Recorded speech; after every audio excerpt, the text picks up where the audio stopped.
6:30. We are ready to go. They remind me in the morning. She said, Ashley. Good evening, ladies and gentlemen. I would like to call the February 9th, 2026 meeting of the Rockingham County Planning Board in order. Mr. Corey Scott, will you lead us in an invocation, please? Let's pray. Our Father in heaven, we are grateful to gather in this planning board meeting. We're grateful to bring government and citizenry together. And we are grateful that we live in such a great county. And we pray that as these proceedings continue, that we will be civil, be polite, courteous, listen to each other, and understand the needs that are presented, that we might make a decision that is in the best interest of both the citizenry and the communities within Rockingham County. And we pray that thou will bless that we be attentive to the requirements of the meeting and follow the rules as they have been provided. And this we pray in the name of our Savior, who is the Lord Jesus Christ. Amen. The next item is the adoption of the agenda. Board members, you have the agenda in front of you. Do I have a motion to approve the agenda? So moved. Do I have a second? All those in favor, please raise your hand and say aye. Aye. Any opposed? Don't raise your hand and say nay. The ayes have it. Next on the agenda is the approval of the minutes from our January meeting. Do I have a motion to approve? I have a motion. Do I have a second? All those in favor, please indicate by raising your hand and saying aye. Aye. Those opposed, don't raise your hand and say nay. None. The ayes have it. Minutes are approved. Our first order of business, we are acting now as the Board of Adjustment, and I have procedures for that. This hearing is a quasi-judicial procedure. That means it's like a court hearing. State law sets specific procedures and rules concerning how this board must make its decision. These rules are different from other types of land use decisions like zoning cases. The board's discretion is limited. This is an evidentiary hearing and not a forum for expressing opinions about the project. This board will make its decision based on findings of fact enumerated in the Unified Development Ordinance of Rockingham County and by law. This meeting is open to the public. Everyone is welcome to watch. Parties with standing have rights to fully participate. Parties are limited. Parties may present evidence, call witnesses, and make legal arguments. Parties are limited to the applicant, the local government, and individuals who can show that they will suffer special damages. To those citizens who wish to offer testimony tonight, we request that you be concise and limit your testimony to the facts that are competent, relevant, and substantial to this case. Unsupported opinions or speculation will not be considered. Your testimony will be limited to 3 minutes unless you are asked questions. You should address the board and not the audience. Redundant or repeated testimony does not help your case and may be ruled out of order. Respect for this board, those offering evidence, staff, and general decorum during this proceeding will be maintained. Anyone speaking at these proceedings, whether offering testimony or questioning a witness, must be sworn. You must come to the podium, be sworn, then identify yourself, state your address, and identify any person, group, or organization that you represent. First, we will hear staff report. After the staff's testimony, the applicant may come forward to offer any additional evidence it wishes to present in favor of the special use permit.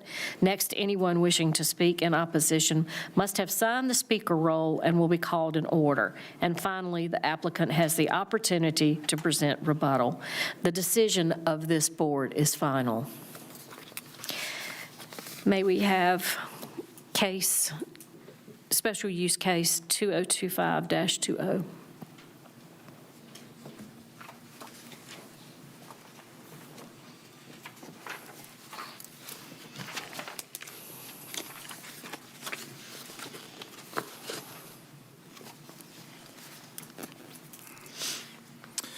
Thank you, Mr. Chairman and members of the board. Before us tonight is case 2025-20. This is going to be a request to establish a new wireless telecommunications tower. And for the record, the tax pin on this is going to be 8942-0023-0023. The property is located at 413 NC Highway 87. And again, this is coming to you as a special use permit. As we can see, this is going to be along 87 on the eastern side of the county, closer to the Caswell line. This is the zoning map of the area.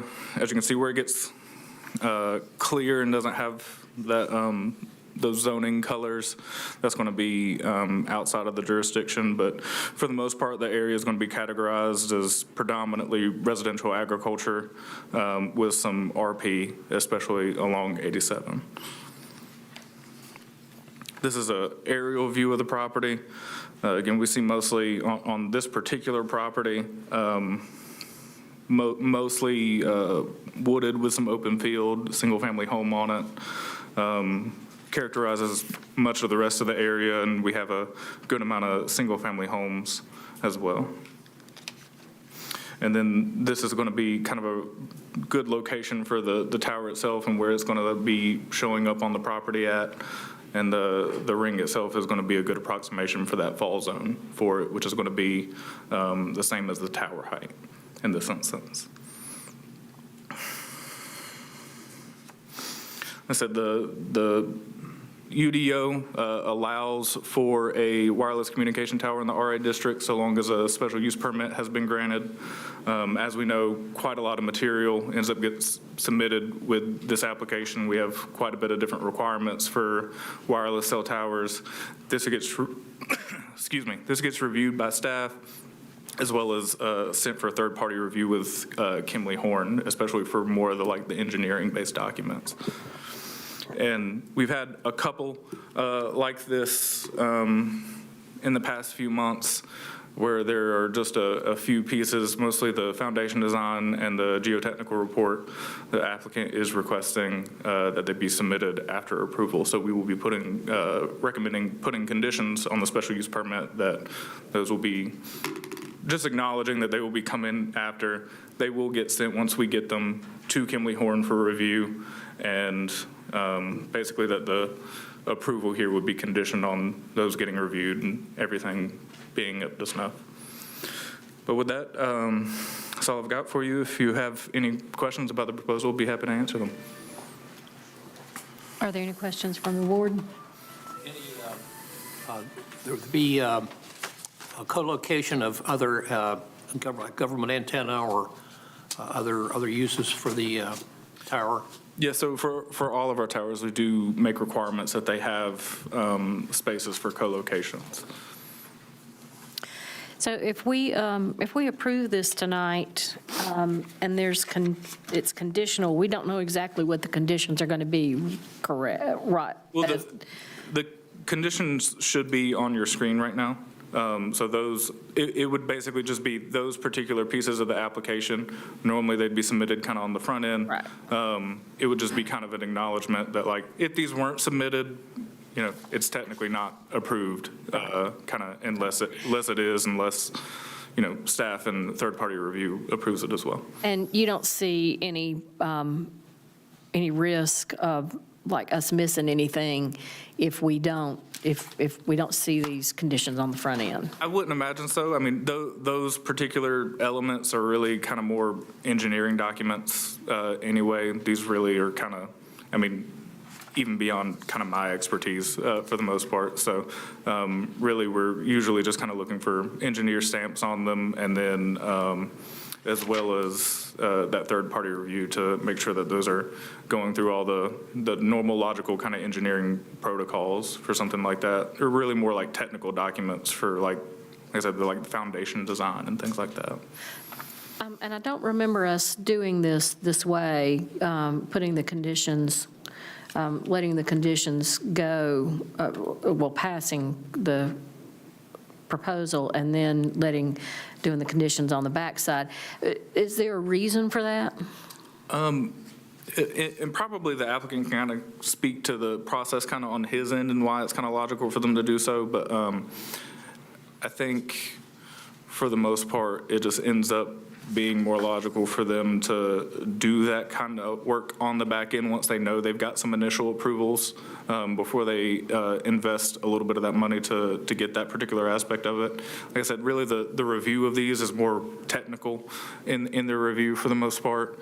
And we did, I know at least for the last 2 towers that we did, because it was the same applicant, we had we ran these same set of conditions for the exact same pieces of documentation. And the type of tower, because that's a little different than we've seen recently, you don't have any concern about that, right? No, you are right. I think this is a GUI tower. I think I'm saying the word right. And so it is slightly different, but we've definitely had towers of this design in the past, just not necessarily recently. Right. But like I said, so far, we have submitted this for some initial review from our third-party engineer, and they haven't had any issues with it at all either. Okay. All right. So you said this was a good place to put the tower. What do you think that means? I mean, we do have kind of a set of priorities in our UDO for general locations. I don't remember exactly off the top of my head the ordering of them. Most of them, I think, are more like industrial parcels. Yes. RA ends up kind of being the last. I think it's a set of 4 off the top of my head. RA ends up being the last one, but that is honestly what I think all of the towers we've certainly seen recently in the past year or so have all come on more residential properties. From what I've seen in the past that we've approved, pretty much all of them have come on RA. In my past experience in other jurisdictions, large farm properties tend to be where it ends up getting cited for the most part. So I mean, outside of general, the practicality of, are they going to be able to like boost signal in certain areas? That's obviously going to play an important part in, their location of it. As far as we're concerned of just, what is a good location? I would say this probably falls into kind of generally like what we've seen and approved for in the past for the most part. All right, thank you. Yep. Anyone signed up to speak? I think we did have. Yeah, there's 1, 2. I think we did have a good amount on this one. Yep, we've got a good amount on this one. Did you get any emails? I don't believe we had any emails. We had maybe 2 or 3 calls on this one. Thank you.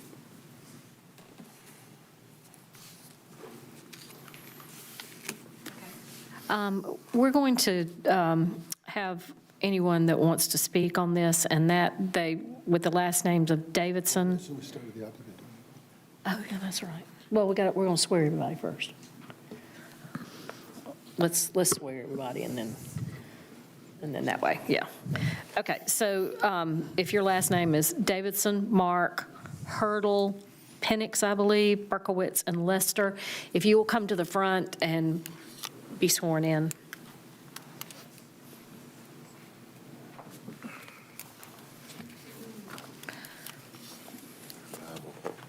Are there enough Bibles? Okay. Please place your hand on the Bible and raise your other hand and respond to the following. Do you solemnly swear that the evidence you are about to present is true to the best of your knowledge and belief? I do. Thank you very much. And then we'll call each of you individually, and Mr. Davidson, you can stay. I do first need to confirm that no board has any undisclosed conflicts or ex parte communication on this matter. Thank you very much.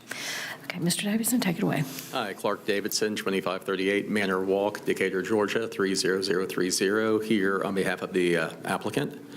Respectively asking for approval of this special use permit, and that we do feel like we meet all the requirements within the Rockingham County ordinance and the code.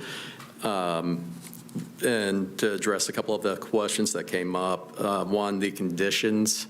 It's purely an economic situation that the geotechnical report and the foundation design will cost additional funds. Then usually those funds are not released until we know we have a zoning approval. They are typically a requirement of a building permit, so they will be included on any full set of construction drawings to be submitted to the county. Typically, we will just do a set of zoning drawings that show more of the site layout and a site plan than all the technical aspects for the zoning submittal. Then there's a question about the siding. So we feel like we have shown within our application through propagation maps there is a need in this area, particularly to cover along the highway there, and then also to provide improved coverage in the residences that are really fronting the highway. But we did cite this on the property. If you look at that, how it's cited, we are significantly far off Highway 87. We're not right up on the road. We're not right behind the homes. And we have placed it in an area on the property that's a little more central on the property to keep it away from the adjacent parcels. We exceed the tower height from every property line. So there is no fall zone letter stating, although the tower would be still designed to not timber over like a tree. But since we do meet that tower height, we exceed that distance from all the property lines, we did not provide a fall zone in this case, a fall zone letter. But we tried to find a location where we could stick it behind some current existing vegetation, and we will put some landscaping up around portions of the lease area to help screen it even more. So that was something that was very much considered in this location, and choosing this location is the neighborhood, the neighbors, the adjacent properties. Can we have the parcel map back up, please?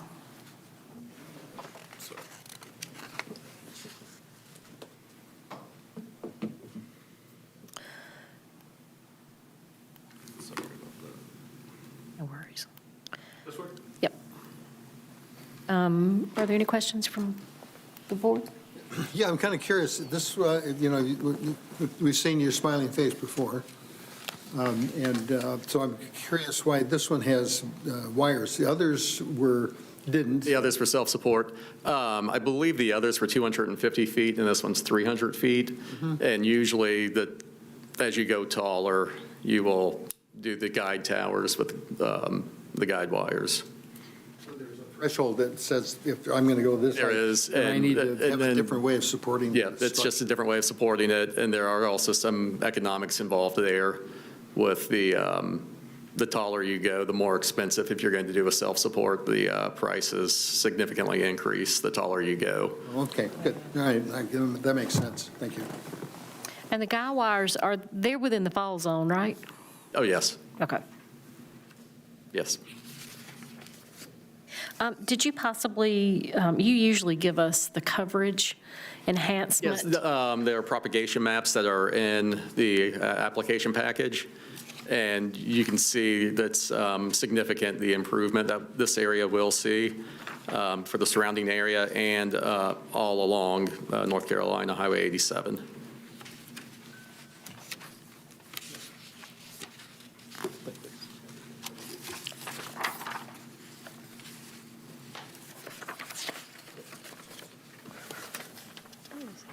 You have been kind of the color map that shows the coverage that they've showed us in the past? Oh, I see.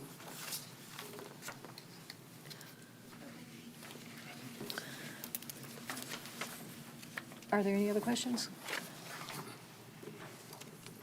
I think my only other comment at this time is just, as I always do, remind the board about any health considerations with the Telecommunication Act of 1996. No health considerations can be considered. And you're going to build an access road in and so forth from, Yes. from 87? Yes. Yes, it will go in. It will, you can, the aerial might be hard to see, but it will come up. It will be on the west side of the property, but it will be on the eastern side of an existing tree line. I can tell from the map that I'm looking at. Okay. Do those, Adam, do those go to the technical review boards or anything like that? When they put in? These typically with the engineering review, they typically do not. Usually, for these particular uses, there's not a whole lot of like DOT involvement and stuff like that from the usual kind of players at Typically a dirt technical road. review. So usually just the engineering is, kind of serves that purpose for these. Thank you. Any other questions? Thank you very much. Freeman Mark.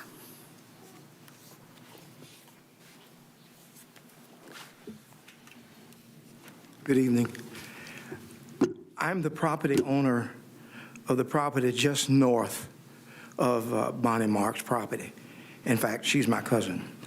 I don't know enough about towers of this nature to be for or against it. My reason for appearing has to do with, I'm 77, and when I was a little boy, my father and mother tended the farm that was behind, which is the 15 acres now that I own. The access road that Mr. Davis, right? I talked with him prior to the commencement of the meeting, and he says the access road would be available for us. That's our in and out of that property. It has been since I think before I was born. It's now primarily dormant, but I purchased it on my own about 2017, I believe, and I'm concerned that I have access and that I not be landlocked. I'll have to bargain with my cousin for another road. Mr. Davis, I think, is assuring on the record, is that correct, that I will be able to access my property by using the access road that the tower will construct for my usage. And that's my objection if I have one, but I'm not objecting to the construction of the tower, the existence of it. But I do not want to put myself in a landlocked situation. Is there some kind of easement been negotiated, or is there an existing easement to your The property? existing easement is the right-of-way that's been gained over usage for at least 77 years, since I was a little boy. And it's when I asked Bonnie to let me go, she never objects to it. But now the new factor is, do I have to ask the tower company to access it? Would there be some language in, I guess that's a question for the tower conditions? company. There's nothing on record other than proof by the family members that we've always used that road. So it's an easement by usage over the period of time. Can that be part of the conditions? I don't necessarily see why it couldn't be. Typically, I would think easements are usually going to be more private arrangements between two parties for the most part. And I'm not super familiar with his particular property and where it, usually a property wouldn't even be created unless it had. You said north. Property wouldn't even be created unless it had some sort of legal access for it, for the most part. So I'm just unfamiliar with his particular property where it may have gotten plats and its own access from and everything like that, but. But we can place a condition on approval that adequate easements or the correct easements for anybody needing to utilize this property as through Yeah, I don't see why you couldn't condition that if Okay. the board so chose. If I may, I would request the board to let that be a condition. This property where Bonnie Mark is now, she's the wife of my first cousin's son. Their father and grandfather, Willard Mark and Mildred Mark, owned this property. My father and my grandmother owned the property behind, so there was never really an issue of going to it. But I don't want there to be an issue in the future with that condition. And I don't know enough to say yes or no to otherwise. We will certainly entertain that. Thank you. Thank you. Appreciate it. Hurdle?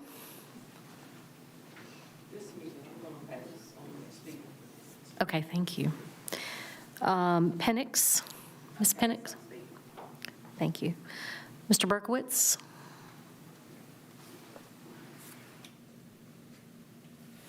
My name is Michael Berkowitz. My address is 1100 Sundance Drive, Concord, North Carolina.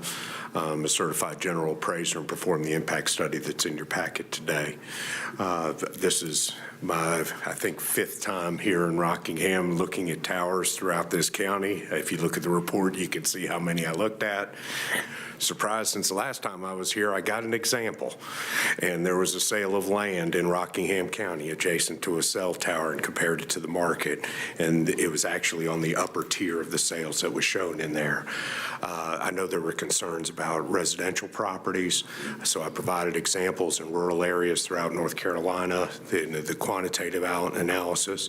The qualitative analysis is that similar rural highways, that's where they put towers for transportation corridors. That's where they're looking to be able to have them. It's more of an issue of how they build out their networks, but if you drive as much as I do across this great state, you'll see them everywhere, and primarily along those transportation corridors. Based upon the evidence that I provided in my report, it's my professional opinion that the tower as designed will not substantially injure the value of adjacent or abutting properties. With respect to the gentleman there, what you have is called a prescriptive easement. Yeah, that's a prescriptive easement. The tower is acquiring an additional easement that is an extension of the existing driveway. So I would think that the condition should say that it would not interfere with any prescriptive easements. And I think that would be adequate language. I would ask the attorney, the county attorney, I'm not sure who. Is that No, you? the county attorney is not here. He's not present. But I think that would be adequate not to interfere with any prescriptive easements. And then that way, whatever was there, it's still there. So, but I'd be happy to answer any questions that you may have. Any questions from the board? Thank you for your time this evening. Ms. Lester?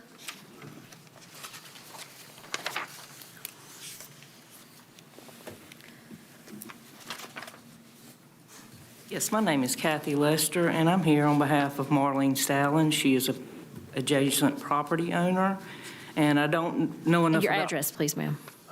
447 Trails End Road, Reidsville, North Carolina. And I don't really know enough about cell towers to be for or against it. I have a couple of questions. One is, how far is it, and I'm looking at this map, but here, is it from the cell tower to her property line? Can you give us the address, please? 421 Trails End Road. Oh, no, her address. Marlene's? Yes, I am. Mine's 447. Hers is 421 421, thank you. Trails End Road.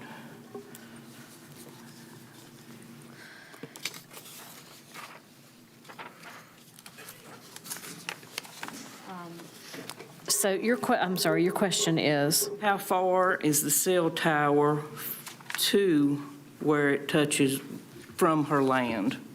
Where it would, how far is that total?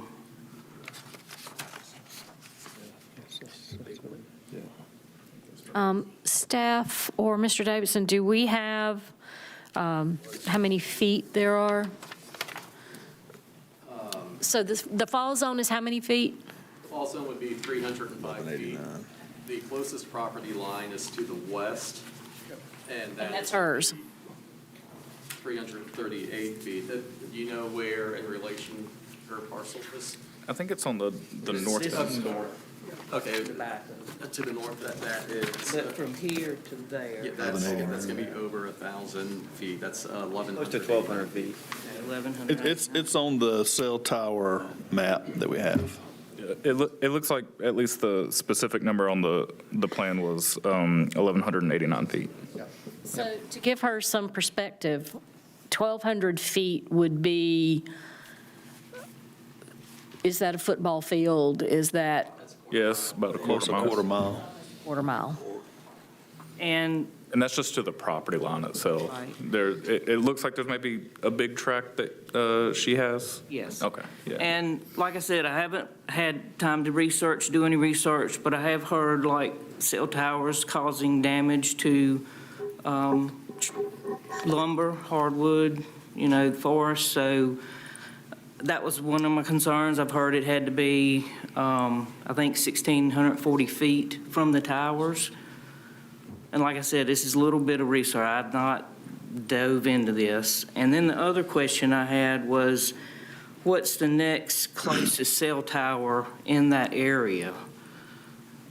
And do we know that, or? What's the concern about, what do you mean, why? Well, how close do these cell towers have to be to get a good coverage for these communities? How close do we have to put them together? There's a lot of, I can let him answer the question, but there's a lot of factors in terms of how high they are, how far what the landscape looks like and so forth, to determine those kinds of things. But they do analyze that considerably. There's one, I think there's one on High Rock Road, right up in Gibsonville, right up the road. Even though it's Gibsonville, it's really on Mike McKinney's, up there in Mike McKinney's area, But, so, which is not very far. So that's my question. how is this question related to whether we need to approve this special? It's not, I'm sorry. Okay, I was just curious. Yeah. So anyway, my concern is just about what these cell towers put off and any damage to, the property, the wood, And trees. according to established law, we really can't, there's no evidence to prove any damage to, other than the vegetation that you take down to build one. There's nothing emanating from a cell tower that could cause damage. Or there's no evidence to prove that. Right. Okay, that's all I had. All right. Thank you. Okay, do we have any discussion among the planning board? I am interested. I want to ask you, see if he has any response. Okay, I'm sorry. Do you have any, Mr. Davidson, do you have any rebuttal? Thank you. Just a couple of comments. As far as the prescriptive easement goes, that should not be an issue to maintain the prescriptive easement. If there is a locked gate at the road, whoever has access to the prescriptive easement or to any pre-existing easements can have access through that gate as well, and daisy chain locks and such. That happens a lot with property owners, so to keep people from going back there, but they also want to have access. And the road will probably be greatly improved after it gets built. And in regard to how close our other towers are, I don't have that information off the top of my head. I know that we have to do, I think it's a 4-mile radius, that we have to identify anything within that radius. And we also have to state if there's anything in the area that we could possibly put our antennas on other than constructing something new. So we did do our due diligence on that. And the prescriptive easement, if the condition for the prescriptive easement, you wouldn't see any issue with that with this package? No, not at all. Okay. All right, thank you. Not at all. And in fact, the easement that would be in place would be a non-exclusive easement that would allow others to use it just as long as they have the permission to be there and using it. Okay. All right, thank you.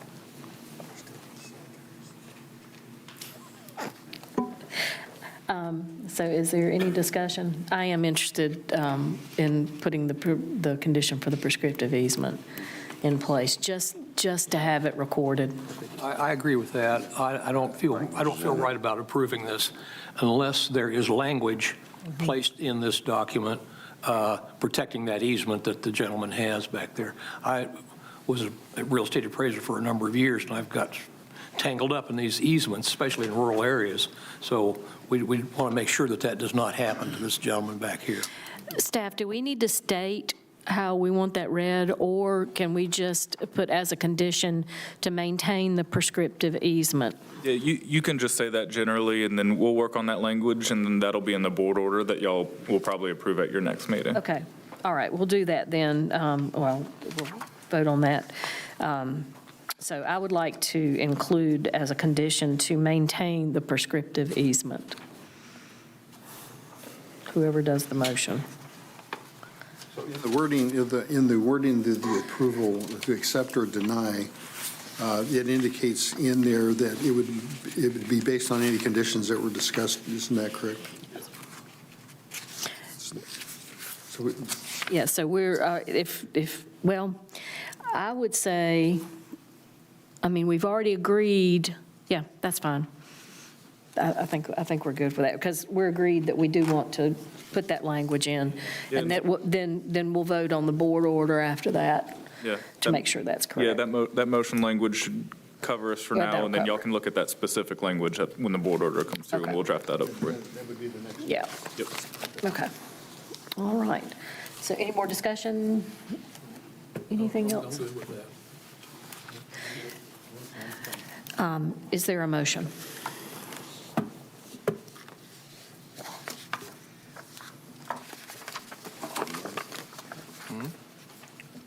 I'll make a motion. Come on. to approve it. The request this evidentiary determinations to include any additional conditions agreed upon by the planning board and the applicant during the evidentiary hearing. But I would like to make sure that that is in there, to maintain the. That, we will do that. When we do the board order, that will, we will make sure that that's in there. I second, yeah. Second, all in favor, please indicate by raising your hand and saying aye. Aye. Any opposed, say nay. Motion carries. It is approved. The special use permit is approved.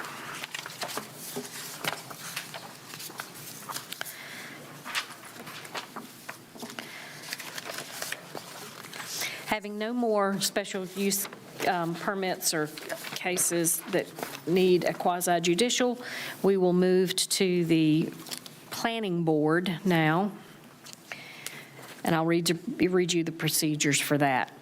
The following is information for public use. All Rockingham County Planning Board meetings are held in accordance with state law and adopted bylaws. Meeting dates, agendas, and meeting minutes are posted on the county's website along with bylaws and the county's land use plan. Planning board meetings are open to the public, live streamed, and videos of these meetings and previous meetings are also posted on the county's website. Zoning map changes are legislative matters. These map changes are reviewed for reasonableness and consistency with the NC General Statute 160D, the Rockingham County 2021 Land Use Plan, and the Unified Development Ordinance, among other adopted plans. This board considers recommendations from planning staff and public comment. When applicable, this board reviews potential land use requests from the applicant. The planning board decisions are recommendations to the Rockingham County Board of Commissioners. The Board of Commissioners will hold a public meeting before making final decisions whether to approve or deny a zoning map change. Zoning cases will be considered using the following procedure. Staff will present the case to the board. After the staff presentation, the applicant may come forward to offer information about the request. A period of public comment will be opened. Those who wish to speak must register at the sign-in sheet at the door. Comment is limited to 3 minutes per person. Before addressing the board, all speakers shall state their name and address for the record. Comments or questions must be relevant to the case and solely directed towards the planning board. No speaker may directly address the applicant, staff, or members of the audience. The board may in turn seek answers from the applicant, staff, or members of the audience. Respect for this board, staff, speakers, and general decorum will be maintained during this meeting. First, I need to confirm that no board member has any undisclosed conflicts of interest in the upcoming two matters. May we have staff report for zoning map amendment 2026-01?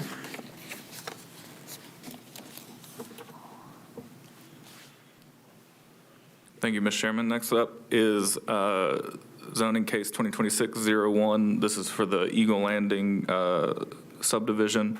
This is a request to rezone from residential mix to residential mixed conditional district. Basically, the main condition they're looking to do here is actually to decrease their side setbacks. So they're going to go from 10 feet on their side setbacks to 7.5 feet. The PIN numbers for the record is 792301365415 and 792301452780. This is located at 330 Gold Hill. And this is coming to you as a conditional rezoning. As you can see, this is going to be close to that 220 corridor off of Gold Hill Road. This is the zoning map of the property, and yeah, we've got a pretty large hodgepodge of zoning in this area between RA, RP, a lot of highway commercial smattered through it, as well as residential mix for this property already, and then the property across the street. So the part that we're talking about is that little corner down in the bottom, is that, or are we talking about that whole piece? It is actually this whole piece, and give me 1 second, I can give you the acreage of it, but it's a pretty sizable property. Maybe with all the colors, this will kind of give you a better indication of the property. There's one small little piece, that's the second pin, but the majority of it's the larger acreage that should be highlighted there. For right now, the property is currently wooded and open land. It is already zoned residential mix, which is kind of our highest intensity residential zoning district. They have already proposed a subdivision for this property. It has already gone through the TRC process. It's gotten approval. It's gotten approval from Board of Commissioners for utilities as well. So that was approved for 312 lots initially. And then basically with this new proposal, they would be looking to potentially go up to about 330 lots with an addition of 18 lots. What they're basically asking for is they put the houses closer together. Yeah, and it's really just a change from that side setback specifically. So the density would still be allowed with what they're proposing now. Density would still be allowed under the current regulations. It's just that side setback would kind of be that difference between being able to get a couple more lots in. So this would be, I know when we put the land use plan together, we talked about some subdivisions having a higher density. Is this one of the areas that we were talking about where this would happen, where you've got a mix, there would be things around it that where the properties were further apart and some where they were much closer? Yeah, so this is, as far as the land use plan, this is in our G3 corridor. Mm-hmm. So this is kind of still exactly where we're kind of intended and targeted for, more mixed-use development, higher intensity development, and things like that. So like, yeah, if there was a place we've kind of pre-designated in a lot of our land use planning, this would probably be the logical place to have mixtures of density and things like that. We have done something kind of similar to this in the past. It was the Fiddle Road rezoning. It was before my time. I think it was in 2022 or something. It was a little bit different. They were kind of doing the full rezoning at the time, going from RA to RP, I believe, at the time. They even went a little bit further. They did decreases on the front setback, lot width, side setback as well. So this one's a little bit more straightforward than that, and they've already got a lot of that zoning in place that they kind of want. It's just that that change in the side setback specifically that they're looking for. And the property overall is there's two tracts. One's 95.2 acres, and then there's a 2-acre tract. next to it for a total of like 97.2 acres. So just for the record, explain a side setback. So the side setback is going to be, typically this is going to be from like the home to the side property line. So we're going to have different setbacks for the different property lines. We'll have a front setback that's usually the largest. The rear setback is usually the second largest, and then the side setbacks are usually going to be kind of the smallest. Pretty much across the board in all our residential zoning districts, 10's kind of our number for side. If we have accessory buildings or something like that, we're usually looking at 10 as well. So that's pretty much kind of across the board our main kind of side setback. So this would be. And that's basically on each lot. Yep, so you would have like home, 10 feet, property line, 10 feet, home. In this instance, it would be drawing that 10 feet down to 7.5. 15 feet between each house. Yeah.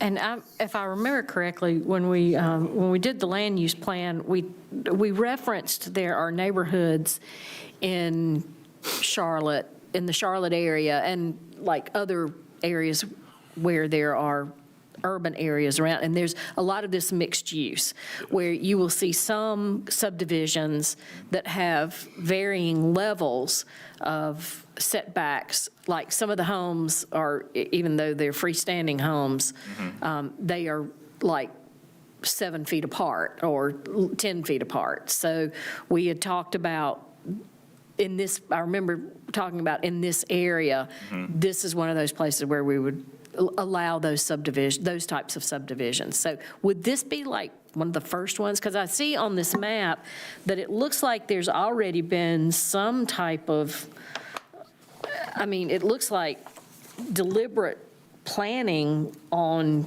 either pathways or it's the aerial map. I mean, it looks like it's been not cited, but. And I think what you're referring to might be kind of just existing from some of the agricultural stuff. I don't think there's Okay. really been much work on the property so Okay. far. Like I said, they've gotten a lot of their initial approvals, but when we went out there to put the sign up, it still looked kind of in its natural state. Could be crop circles, who knows? Who knows? The applicant, Harry, is here Okay. as well, so he might be able to speak to that particular thing. But yeah, as far as that neighborhood design, that's definitely something that was common many decades ago. I mean, you look at any of your more traditional small towns, you'll definitely see a lot of varying setbacks and things for construction in the 60s, 70s, 50s. And that's definitely something that a lot of jurisdictions are kind of looking at as like, oh, our regulations kind of prevented us from being able to make things like that. And we Right. like that and wanted that to continue kind of thing. So that's definitely, yeah, like you talked about in the Charlotte area, even in the Raleigh area, there's definitely been a lot of changes to zoning regulations across the country, but in particularly the state, to kind of allow for that mixture of different housing designs and types like that. Do we have currently some 7.5 foot? Have we stayed with our 10, or is this a new? From what I've been able to see, we've done it one time with that Friddle Road rezoning back a couple years ago. I don't think So this will affect every existing lot that's going to be in there? Every one would be 7.5? There wouldn't be any across the board? Or? It would allow that for everything within this subdivision. Okay. Are we just establishing a new guideline here now? It would just be for this particular property. Okay. And, You're asking about a precedent. pardon? You're asking about a precedent. Yes. I mean, that would be interesting, right? Like in regards to just like general discussion. I guess like the way I would kind of generally see that is, we've had one that was many years ago that they asked for something like that. We've got this one now. I don't necessarily view that number as something like, oh, let's really look at anything. But like, say we were to get multiple in a year, maybe that would kind of give us pause to like, maybe we should reconsider some of our regulations or something like that. We kind of have many pathways to allow for this to a certain extent. There's the variance process, right? That's really more, that's your quasi-judicial in nature, and that's really going to be more established for like if this particular property has like some sort of strong hardship already, there's something about the geography of it that meeting this regulation just is cumbersome. Otherwise, that didn't necessarily fit the criteria for this particular case, so we thought legislative was going to be the more appropriate way to go with this. We do have kind of like a catch-all mixed-use conditional district that we can zone to. So say someone was really going full force into, I want big development, I want townhomes here, I want homes that are like row houses that are close together, and then maybe some more, that would kind of be where you want to go there. You're doing a whole big mixture of things. None of our districts really make a whole lot of sense. In this particular instance, basically everything they wanted to do completely made sense in the RM, just except for this little bit on the side setbacks for the most part. So, but this will give us the flexibility, if, we're not making a rule that will necessarily apply to everything. Each rezoning will have to they'll have to come forward. Correct. And ask for the setbacks. Correct, and it'll all be kind of, like I said, with these multiple different processes that they could potentially go down kind of what is the best fit for that particular case. We could kind of see it in multiple different ways, just kind of depending. But yeah, for the most part, I think that's exactly right. Yep. That it's going to be more case by case, and were we to see a deluge of it, then maybe we kind of reconsider our standards to a certain extent. But yeah, for the most part, this would just all be kind of a case by case scenario, and I think maybe this being a little bit more logical, given that this is in the G3 in particular. So the people who buy these lots, that condition goes with, that's also added to the property that they're purchasing. Yeah, property ownership would run with the land. So the changing of the hand from developer to builder to property owner, that 7.5 would still remain in effect, at least on our regulations. But they would still be residential mixed conditional. That's correct. Into perpetuity, or, okay. And that has to be disclosed at closing, if there's all the setbacks, if people are building. I mean, if the property's not there already, or if the building is not there already. So they would know if they're going to be sitting on top of somebody.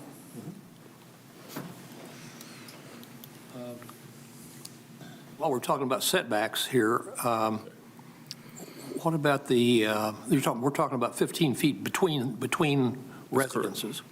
What about the lot line there along those properties, sites that run along Providence Road there on the east side? Mm-hmm. What's the setback going to be there on the backside? So the rear setback would remain unchanged. I don't think there's any particular. Property borders won't change at all. Correct. Okay. This will all be more like internal to the subdivision and wouldn't affect any of the normal regulations that we have for something like that. Like, remind us what the setbacks are for the property borders, or the subdivision border. So there wouldn't necessarily just be a general subdivision border one. It would just kind of fall to rear setback requirements for that zoning, which is going to be, is it 10 feet or 15 feet? 15 feet. Buffer all the way around it. Mm-hmm. Yeah, those lot sizes are like 0.7 acres on Providence Trail. Yeah, they're close together too, aren't they? They're close together, but they have, the property is pretty deep. Yeah. Okay. Goes all the way past the tree line. Right. And you say it's going from 318 to 312 to 330. 312 to 330. Okay. On 92 acres. Okay. This might be a question for Mr. Rakestraw. Would these houses be accessible for the water and stuff that's running up and down 220? Or is each one of these going to be well and separate? Approval from Board of Commissioners for utility connections. I think they are running off of 220, kind of at that stem on the north. Right. But I could be mistaken on that, and he would know that a little bit better, but You have in here that it says that it's served by public water and sewer facilities. Water and sewer. Okay, cool. Any more questions for staff? Mr. Rakestraw.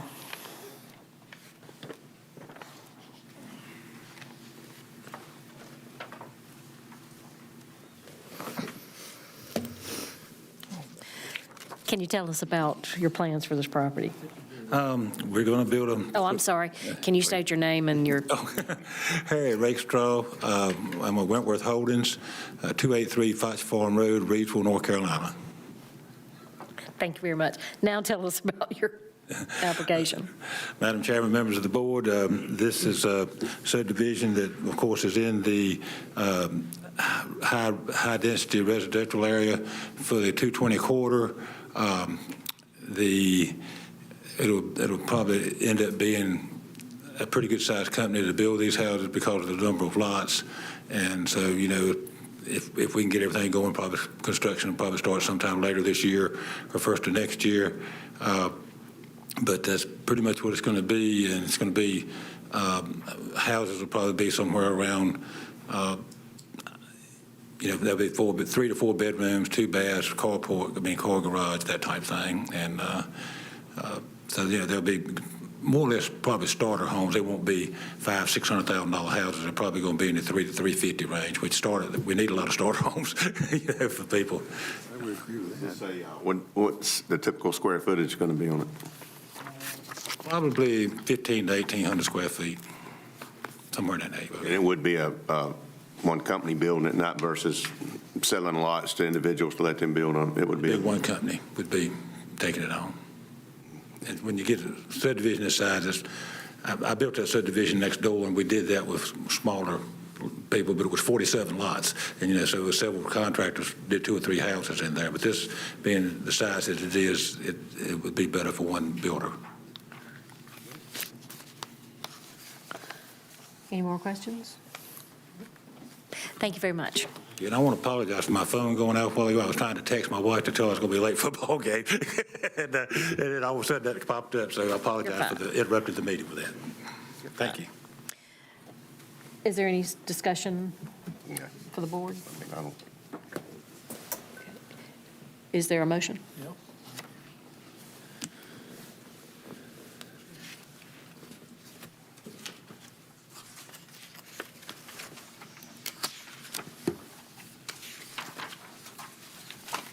I motion to recommend approval of this request based on the consistency and reasonableness determination statements that are included in the agenda packet that may be amended during the rezoning process. Is there a second? Second. All in favor, please signify by raising your hand and saying aye.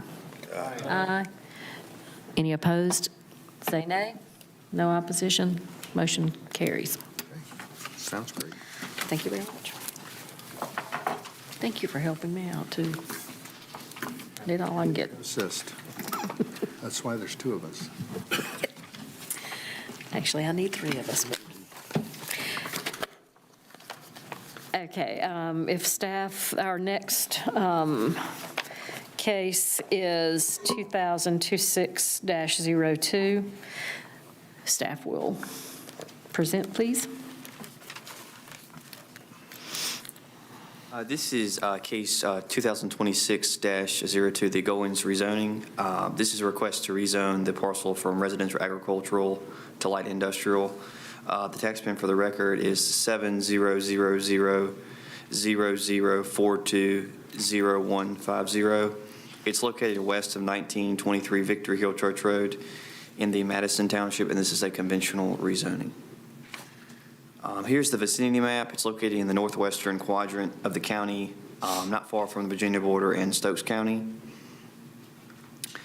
Here is a current zoning map. As you can see, there is some light industrial within 1,500 feet of the parcel, and there is also some neighborhood commercial to its south and west, but the majority of the area is zoned residential agricultural.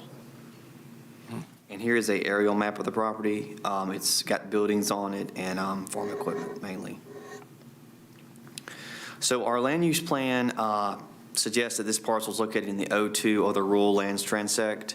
And this area is characterized primarily by undeveloped land, prime agricultural and forestry lands, and low-density residential development.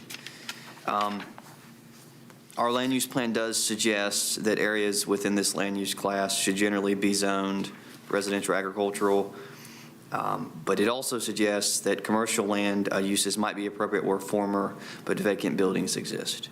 And I'll answer any questions you guys have. Yes, sir, Mr. Roberts.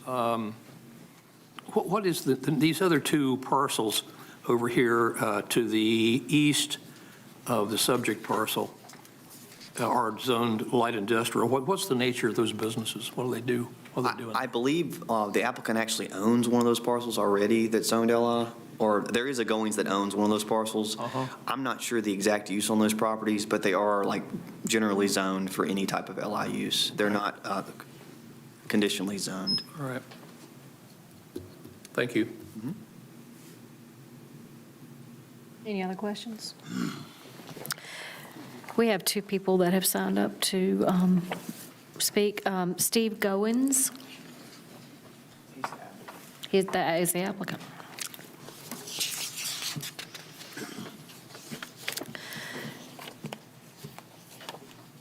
Mr. Goins, would you state your name and address, please? My name is Steve Goins. I live at 345 Thornton Road, Mayodan. Tell us about your application. The shop that's been there has probably been there 40 years. We acquired the property approximately 10 years ago. We're in the logging and shipping business. We have just recently retired. But we also have equipment that we have purchased to do some landscaping type thing. And because of that, we had, without knowing we had to have a permit, we had to put a lean-to shelter on one side, 10 by 24, thereabouts. And that's when we ended up here. And our plan is to not change nothing. It's just a shop that we work on equipment at, and that's the plan, is to keep it that way. And we need the extra added on so we can put toolboxes and this type of stuff in. And that's all it's been used for. Are there any questions for Mr. Goins? Mr. Goins, what type of vehicles would be coming and going out of this property? Just light trucks maybe, or just what? Just a light truck at the most, probably pickups and this type of thing. And I said we was in the logging and shipping business, and we had tractor and trailers parked there originally, coming in and out, being worked on and this type of stuff. And now that we closed the logging side of it down, shipping side of it down, we no longer would be having big trucks coming in. It'd be just probably pickups and cars being worked on and this type of thing. And so we have a skid steer that we bought to do some. You say vehicles being worked on. Does that mean there's going to be maintenance, vehicle maintenance? Just on our own stuff. Pardon? And maybe some people in the community that want some stuff done. It's not going to be a major thing done, no. It's not going to be no changes whatsoever. And actually, in reality, as you showed the original picture of it, we have cleaned the place up. I mean, we had a guy come in there, it took him 3 days to clean up the mess that was there, that we didn't put there by the previous owner, and we've cleaned it up. Well, the reason I ask that is we're always concerned about, residual fuel and oil and stuff like that being lost around a property where automobiles or vehicles are being maintained. There's going to be no storage of that whatsoever. And if we change oil and stuff, it'll be on our own equipment and our own vehicles and not on anybody else's equipment.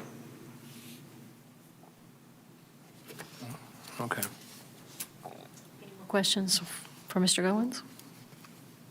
Thank you very much.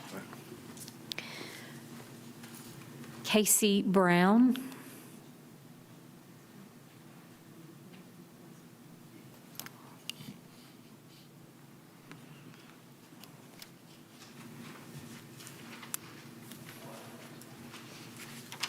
Ms. Brown, will you state your name and address for the record, please? I'm Casey Brown, 382 Hamlin Ford Road, Stoneville. And I'm here to speak on behalf of my parents, Tim and Judy Boyd. I'm here to express their opposition of the rezoning. Their property joins this property. It's being considered for rezoning. As for the residents, they take pride in their home, in the community, and they're concerned about the rezoning, the negativity impact on our neighborhood. It's been zoned to light industrial, but as Mr. Goins spoke, he doesn't really plan to change anything, so I do understand that. But they also had a concern about the necessity of the rezoning due to the current property owner already owns parcel that is located, what you said, within 1,500 feet of this site that they're asking to be rezoned for light industrial, that has no active development on it. So, and they're kind of unclear of why the additional land needs to be rezoned if they already own land that's zoned for industrial. In addition, the property that they had previously had heavy equipment stored on it, and the way that property was kept, which they have recently cleaned up, was concerns to my parents, the numerous buckets and containers that was holding oil and all that. But like I said, they have cleaned up that part. So approving the additional industrial rezoning under these circumstances just kind of appears like unnecessary and inconsistent with the responsibility land use planning. But anyway, for these reasons, I respectfully request, upon their request, that the proposed rezoning be denied. However, if the rezoning is approved, despite these concerns, I just strongly request that strict conditions be imposed, being their property does join this property. They've asked at a minimum if the property owner should be required to install and maintain appropriate fencing or some type of buffering to screen the property and the neighborhood homes and properties. These measures would just help protect the nearby residents from visual impacts, noise, environmental concerns, whatever. Thank you for considering my concerns. Thank you. Hold on just a second. Ms. Brown, your parents, where exactly do they live? 2003 Victory Hill Church Road. Okay, so, yeah, so they're they're in this one?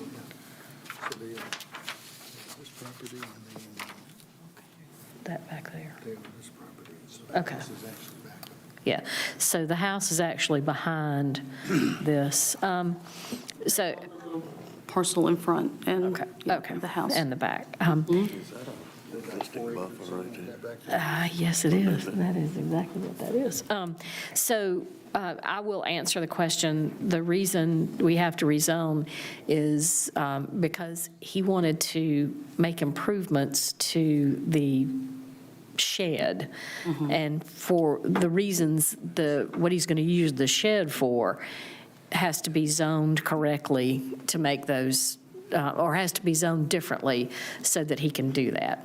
Understood. So sometimes when people improve things, you end up you end up needing to rezone so that you're in complete compliance. Right. So that's why that is. But as far as buffers and if he does anything different with the property, the staff, he'll need permitting to do that, and at the permitting point, then that's when the buffers, make sure that there's plenty of buffers. Like, he will not be able just to come in and drop an industrial building in there without going through the permitting process. And in that permitting process, he will have to make sure that there's no, like, oil runoff, or, there has to be a site plan. It has to comply with all the permitting. So that, if they're concerned about that, it's a valid concern, but know that in that process, that there's already a process in place to protect their site, or they're not going to be able to come in and, like, just put anything without going through the permitting process. Right. Did I explain that correctly? Okay, good. I think they're concerned, they just don't want it, like, because you can kind of see it from their front porch. They just don't want it junked up if it is they'd want some type of buffering put there. Exactly. Pretty good row of trees. Yeah. It's my father's trees, yes, there is. Yeah. But again, during the permitting process, we can, They would have to. They can require. They would have to, there's certain requirements for the type of buffers that they would have to have and stuff like that. Right, okay. and I will ask staff, we can't condition this zoning on have buffers around the, That's correct. This is coming to you as a general use Exactly. rezoning. yeah, okay. But that will happen if he decides to do something other than what he says, something additional to what he's doing now. Come in, especially with like a new plan for what it put largely new structures and stuff, he would have to come into compliance with all of the existing, like you mentioned, landscape buffering and things like that, but. Which would end up being more than what's there now. Correct. Yeah, okay. As it stands now with the current like usage of it, though, you probably would not. However, with the, like you mentioned, if you were to come in with some new use, new building or something along those lines, that would probably be the trigger point for something like that. Okay. All right. Does anybody have any questions for Ms. Brown? No, I think that's, with that, your comments about buffering and stuff, I think that settled my issue, so I'm good. Do you have anything else? I don't think so. Thank you. All right, thank you very much. Is there any discussion among the board other than making sure that we feel comfortable that the homeowners will be protected at permitting? If it goes LI, I understand what Mr. Goins is wanting to use, but does it not open it up for the next person that owns a property to do whatever they want within the LI district? Yes, I mean, with this being a general use rezoning, all of those particular uses in LI would potentially be permissible in it. So, I mean, this is right near May River State Park. It's in the O2, our most rural area. We're going against what our land use plan says with this. There's other LI properties around there. I understand Mr. Goins does own one of those. I don't know why we want to add another one on top of this right there next to the areas that we said we wanted to protect. Can I answer that, ma'am? Yes, Mr. Goins, if you can. The reason for having the rezone, like I said earlier, we added shelter onto it, the side of it, and because of that, we have a choice to either have it rezoned or we have to tear the shelter down. Am I correct with that? Yeah, so that's my choice. Either tear that 8x24 shelter that was leaned to on the side of the building to put our toolbox and stuff in, or have it rezoned and so we can keep it up. That's the problem. I'm not looking to put you out of business on it. You've been there for an extended amount of time. Are there other zoning options that are available other than just a complete rezoning, conditional uses, things like that, that would allow him to keep doing what he's doing? I mean, it's definitely something that, we're always going to discuss with our applicants of, two main things is explaining kind of that different process between general use and conditional rezoning that we're always going to discuss with anybody who's interested in potentially rezoning. So try to give the pros and cons to both and kind of let the applicant decide on that for the most part. And then as far as the zoning districts themselves for the uses that it sounded like he wanted, in this particular instance, it looked like three kind of options were available: highway commercial, light industrial, and heavy industrial. Heavy industrial kind of off the bat didn't really make a bunch of sense. And then between highway commercial and light industrial, arguments could really kind of be made either way, I think, for one of them. Highway commercial is going to be technically less dense to a certain extent. Light industrial is kind of already present in the area. So ultimately, we're going to present those options to the applicant. And May I ask the question? Yeah. Did you come for a permit to build it, or did you build it and then you had to come for the permit? We built it, didn't realize since it's such a small add-on, we had to have a permit. And because How come it couldn't have been an agricultural shelter? I think mostly just kind of The issue, there was already an existing building there, and then the addition, I think, is what we ended up getting a complaint on initially. The particular change needed to occur just because with it being an accessory building, there's not a home on the property, for instance. Accessory buildings are not usually allowed on vacant pieces of property, especially in residential areas. For agricultural, we have kind of two ways to go about it.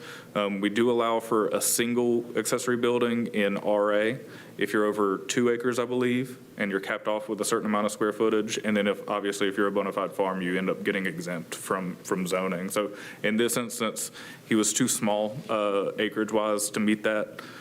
So the existing accessory building could continue to exist. It was the add-on that was the issue. And so just with the use that he was actually doing it with, we really just couldn't really justify that being like necessarily an agricultural use if he was having trucks on the property. And I'm just trying to understand. So you retired. Congratulations on that. Your existing parcel it is, do you still use that property? Yes. We haven't ceased using it. We still use it to work on our own equipment that we are not selling, like our vehicles and this type of thing. We have a lift inside of it. It wouldn't suffice being, you couldn't use that for everything? Or I know you mentioned something about going in landscaping or? We bought equipment. We're not going into landscaping. We're just doing side jobs since we retired. We're no longer doing the logging and shipping. And at one time, that whole field was full of equipment at one time. And now we're down to 2 trucks and 3 trailers, I think. When those get off the property, there'll be nothing else stored on the property. It'll be mowed and kept up like it's supposed to be. I got you. And but as far as the doing any extra work, we're actually doing no more work now than we've ever done there. We're doing less work now. I'm positive we're doing less work now than we used to do there. Well, if you retired, you're supposed to be, right? And plus the fact that we have cleaned the place up. If y'all had a picture that y'all showed earlier, if you look back behind that building and everything, it was an absolute mess. Absolutely, we cleaned it up. I know exactly where you're talking about. The parcel that's over here, is that currently being used for light industrial? Is there a business or something there? Which one? On Bennett Road? Bennett Road. That we used to have a sawmill there. There's nothing there now. No, we planted back in Pines. We moved all the equipment off the property, sold the sawmill, and we planted back in Lock Valley Pines. So it's non-existent. Right. Okay. And I didn't realize it was still in light industrial, to be honest with you. I didn't have no clue. How long have you owned this piece of property? Where we at for 10 years, probably right at 10 years, I think. I'm not sure exactly when we bought it, but around 10 years. But the building's been there probably around 40 years. The light industrial that's on the south side of Victory Hill Church, it looks like you own that as well. I do. It's an old one-room schoolhouse there. And we use it to park equipment on it. We've cleaned it all up and made it look like it's supposed to look. And when winter gets over with, we're playing grass back, but we've cleaned it all up also. But the property we're talking about now, we didn't do the damage to that. That was piled up. It was done previous.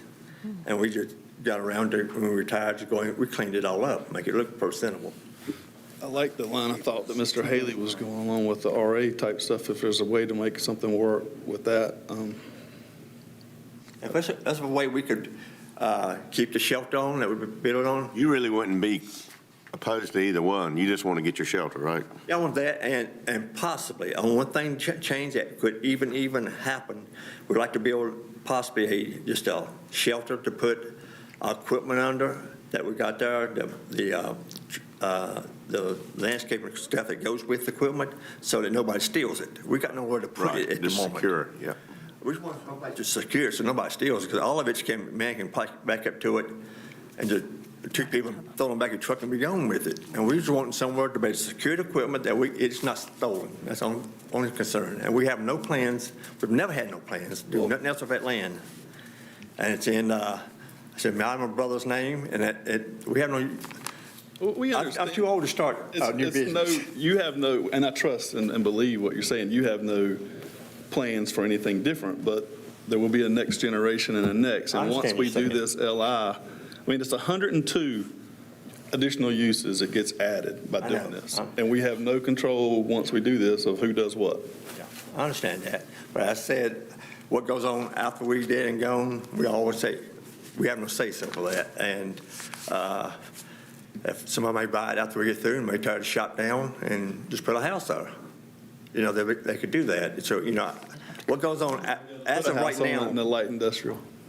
They wouldn't be able to put a house on it in light industrial. well, they could Rezone. They could rezone it, and that'd be easier than what we're having to do now. But you're the one I talked to when I came over, right? We had a discussion of which one to use so we could keep the shelter on it and possibly maybe put one more shelter on it just to put equipment under. And we both came with this, he gave her a choice of two different choices, and to me, there really wasn't much difference in either one of them. There was no difference in either one of the choices. This light industrial sounds like more like industrial businesses as opposed to the other option you had. Yeah, so it sounds more In line that we with want to do what- it sounds like we want to do something more drastic down the road, which we have no plan to do. Is the reason for the RA is because of the acreage? It doesn't, It is, yep. that's the only reason? It's only 1.7 acres. Yeah, it needs to be 2.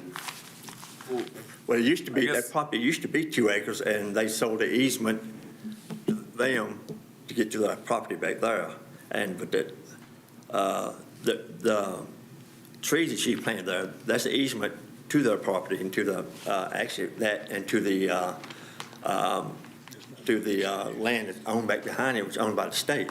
It's a state park. So the state could realistically own it one day, right? Good. All possible. Is it all like behind it, the state park? Yes. Yeah, it's owned by the Get state. back to the river, 350 acres, I think, altogether, Yeah. at one time. And now they've added another 65 acres to it in the last 2 years. Yeah, 302 acres. Yeah. Does it have water? It's got a well and septic on Does it? have a well, yes, I have another question. sir. That large RA parcel that is just to the north of your parcel on Victory Hill Church Road, you saying the state owns that? Yes. State park.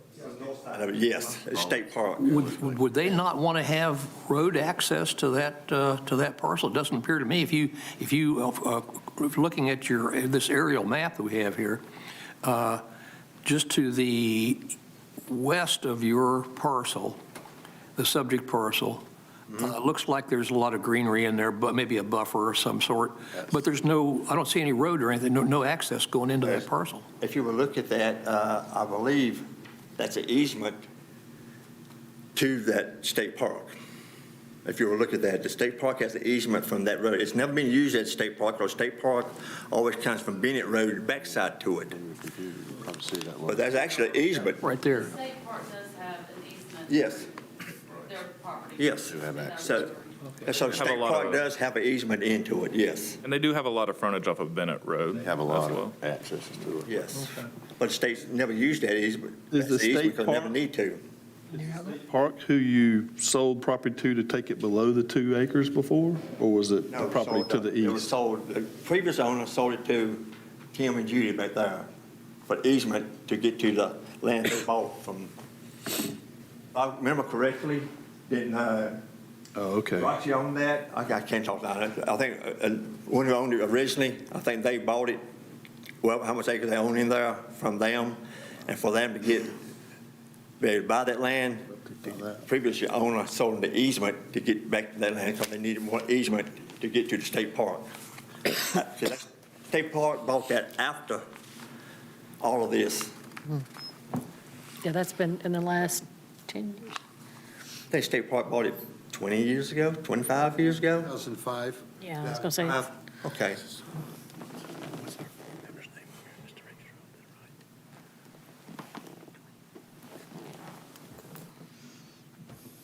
I'm with Dwayne. I really wish we could leave it RA,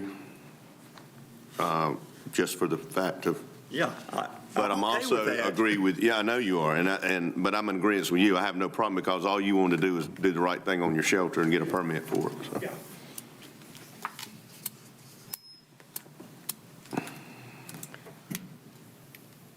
Any more discussion?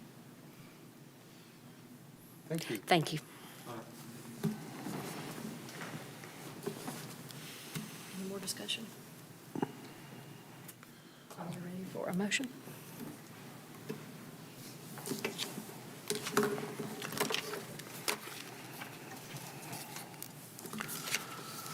I'll make a motion. Make a motion, we approve, recommend approval, the request based upon the consistency and the reasonableness determination statements that are included in the agenda packet as may be amended during the rezoning process. Is there a second? I'll second. There is a motion and a second. All in favor, please indicate by raising your hand and saying aye. Aye. Is there any opposition? Nay. There is 5 ayes and 1 nay.